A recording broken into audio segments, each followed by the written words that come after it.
창세 전에 이루어진 한 계약이 있습니다. 성부 하나님께서는 성자 하나님 안에서 구원받아야 할 모든 영혼을 택하기 위해 중재자의 사명을 수행하도록 성자 하나님을 부르셨습니다. 성부 하나님의 이 부르심이 가진 특별함에 대해 사도는 명백한 증언을 했습니다.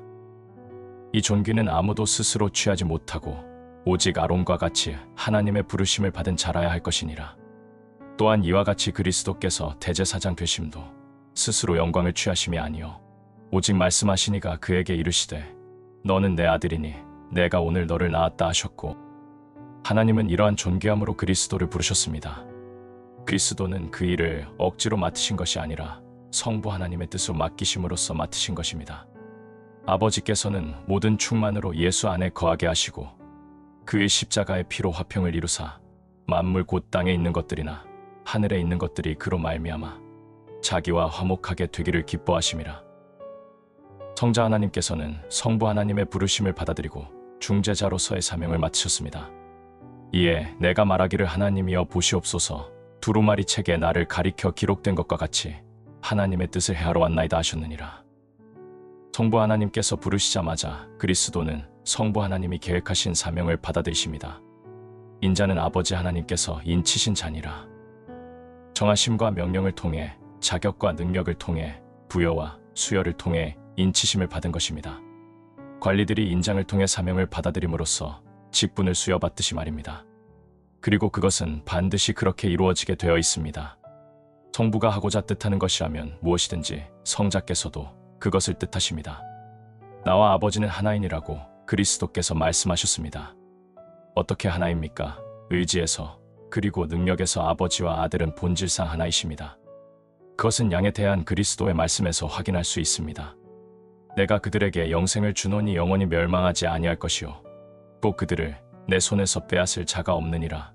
그들을 주신 내 아버지는 만물보다 크심에 아무도 아버지 손에서 빼앗을 수 없느니라. 성부와 성자는 양을 구원하시는 것에서 서로 동의하십니다. 성부는 양을 구원하는 일을 뜻하시고 그리스도도 똑같이 그 일을 뜻하십니다. 성부의 뜻이 얼마나 많이 성자 안에 있는지를 보십시오. 성자의 뜻이 얼마나 성부 안에 있는지를 보십시오. 나와 아버지는 하나이니라. 성부와 성자는 능력에서도 하나이십니다. 그건 역시 앞에 나온 말씀에서 볼 수 있습니다. 내가 그들에게 영생을 주노니 영원히 멸망하지 아니할 것이요 또 그들을 내 손에서 빼앗을 자가 없느니라. 그들을 주신 내 아버지는 만물보다 크심에 아무도 아버지 손에서 빼앗을 수 없느니라. 먼저 그리스도의 능력을 언급합니다.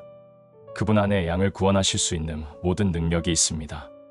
그래서 그리스도 안에 무엇이든 하실 수 있는 능력이 있기 때문에 그분의 양들 가운데 멸망당하는 자는 아무도 없는 것입니다.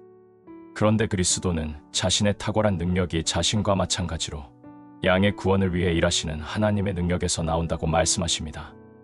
양들의 구원은 그리스도와 성부 하나님의 손 안에서 동일하게 안전합니다. 왜냐하면 아버지와 아들은 하나이기 때문입니다.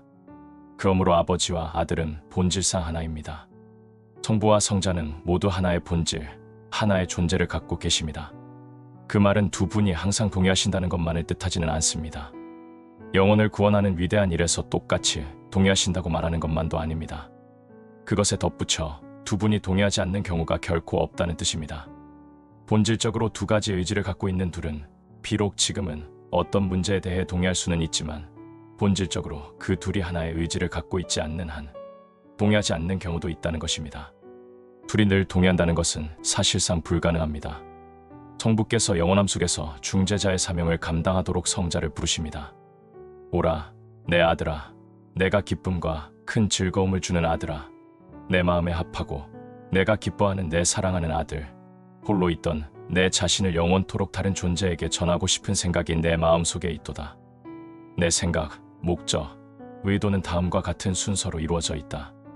나는 먼저 내 자신의 영광을 그리고 그리스도의 영광을, 그 다음에는 교회의 영광을, 그리고 그 다음에는 세상의 영광을 의도하고 계획한다. 나는 섭리를 통해 모든 것이 더 탁월해질 수 있도록 모든 것을 원칙적이고 때에 맞게 배치할 것이다. 내 영광과 확증에 이어 나는 그리스도를 가질 것이다. 이 그리스도는 은혜의 택하심을 받은 자들의 머리, 그들의 대표자가 될 것이다. 머리인 그리스도를 계획한 다음에는 그의 몸을 계획할 것이다. 이 몸도 내 아들의 형상을 따라 만들도록 내 아들의 형상을 닮도록 미리 예정할 것이다. 이제 보라. 나는 너를 중재자의 역할로 부른다. 그리고 오늘 나는 너를 영원히 대제사장이 되는 존귀함으로 부른다. 성부께서 부르실 때 성자께서는 영원함 속에서 성부가 계획하고 정하신 사명을 받아들이십니다. 그것이 내 영원하신 아버지의 음성입니까? 하나님이여 보시옵소서. 두루마리 책에 나를 가리켜 기록된 것과 같이 하나님의 뜻을 행하러 왔나이다. 그것이 제 생각이기도 합니다. 제가 성육신할 때 저를 보내신 이의 뜻을 행하며 그의 일을 온전히 이루는 것이 제가 뜻하는 바입니다. 영광스러운 아버지, 당신의 뜻이 저의 뜻입니다. 저는 저의 뜻을 구하지 않을 것입니다. 오직 당신의 뜻만을 구합니다. 따라서 저는 그 존귀함을 받아들입니다. 그것이 제게 이루어지게 하소서. 당신의 뜻이 당신이 기뻐하시는 대로 저와 함께 있게 하소서. 성부의 부르심과 성자의 대답은 그리스도의 이 말씀을 통해 온전히 확증됩니다. 만세 전부터, 태초부터, 땅이 생기 전부터 내가 세움을 받았나니. 영혼을 구원하기 위한 하나님과 그리스도 사이의 이 특별한 계약에 대해 다음의 주제들을 더 자세히 살펴볼 것입니다. 첫째는 계획입니다. 죄의 상태에 빠져 타락한 인간에게는 중재자이자 구속자이신 분이 계셔야 합니다. 또 회개하고 믿으며 구원에 이르도록 끝까지 견디는 모든 사람은 은혜 가운데로 받아들여져야 합니다. 또 은혜에 충분하고 필요한 수단이 예외 없이 모든 사람에게 제공되고 시행되어야 합니다. 또한 회개하고 믿으며 구원에 이르도록 끝까지 견딜 것을 하나님이 미리 아신 자들은 구원받아야 합니다. 실존하는 물질의 질서에서 볼 때는 인류가 죄를 지은 후에 그리스도가 계시되고 약속되며 제시된다는 것이 당연하게 보일 수도 있습니다. 또한 우리가 구원을 얻기 전에 먼저 회개하고 믿으며 끝까지 인내해야 한다는 것도 당연하게 보입니다. 그러나 하나님의 의도에서 그리스도는 죄보다 먼저 계십니다. 구원이 회개와 믿음, 인내보다 먼저 있습니다. 사도는 우리가 파악하는 순서를 다음과 같이 보았습니다. 말씀, 선택받은 너희, 그리스도, 하나님. 그러나 사도는 의도 속에서는 순서가 어떠한지를 이해할 수 있도록 우리에게 다음과 같이 제시합니다. 하나님께서는 먼저 자신의 영광을 의도하셨고 그 다음에 그리스도, 그 다음에는 택함받은 자들, 그 다음에는 세상을 의도하셨습니다. 분명히 하나님의 명철이나 뜻이 영원 속에서 한 행위를 순서대로 배열한다는 것은 어려운 일입니다.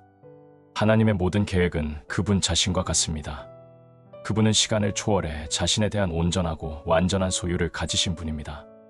그래서 하나님 안에서 이루어진 그분의 행위에는 전과 후가 없습니다. 다만 결과로 파악할 수 있을 뿐입니다.